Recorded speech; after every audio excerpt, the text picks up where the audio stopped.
Hi, my name's Keith Cooper from Northlight Images. This is just a quick update on something I looked at just the other day, a little mini blower, which I said I'd use for cleaning all sorts of things, and I do. Several people pointed out though that perhaps you should be a bit more careful around parts of printers and things in blowing air in it because it's possible to get damaged. Now, I did say about areas to avoid doing it, but I do take the point that a vacuum is better in some instances, not all. And there's the little blower with the attachment on it. It came with a load of other attachments. This is quite cheap. It's rechargeable, it's USB-C, and it blows air out. Well, of course, I should have looked at the design of it a bit more closely and realised that it's reversible. So you can turn the nozzle round, so now it sucks rather than blows. So it's quite a good suction on it. So that's a little mini one, which I will still keep in my camera case because it's small enough, it's easy to use.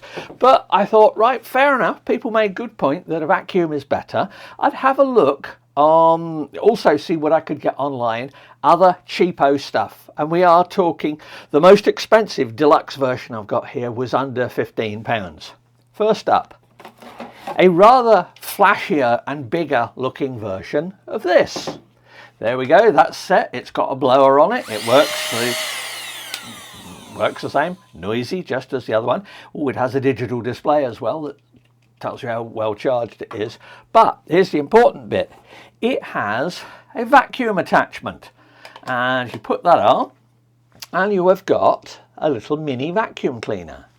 Now, it's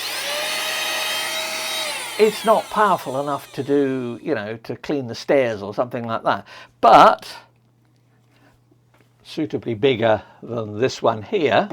And only a little bit more expensive. It blows as well at this end, so you can use it as a blower. And it has a spare filter in it, which you can clean if need be for dust. Various attachments. Oh, that's a blow attachment with a dust on it, as a dust sort of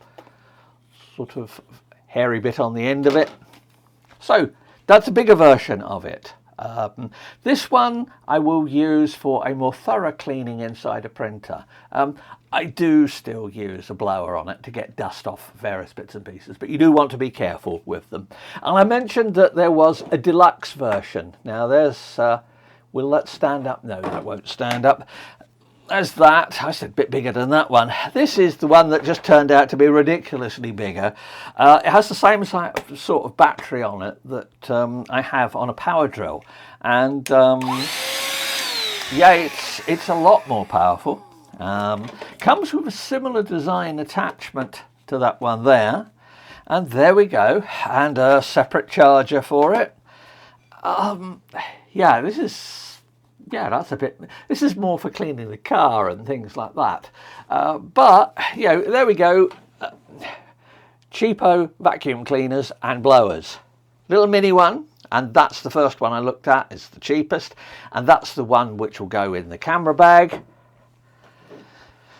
That's the one which I'll use when I'm doing on printers. And this one here, well, I suspect this will probably work its way down into the kitchen or somewhere else for household use. It's just a bit big for sitting around. It'll sit in a drawer, but it's impressive anyway. Anyway, the real thing is, have a bit more of a shop around and you will find vacuum as well as blowers. So there you go. I've got more about that in the original video about what stuff I'd use it for, but I do use it for cleaning up lenses and mounts and various things like that. So there you go. Hope that's of some interest. Yeah, that's enough household appliances for the day. Thanks for watching. If you've got any questions, let me know. Thanks. Bye.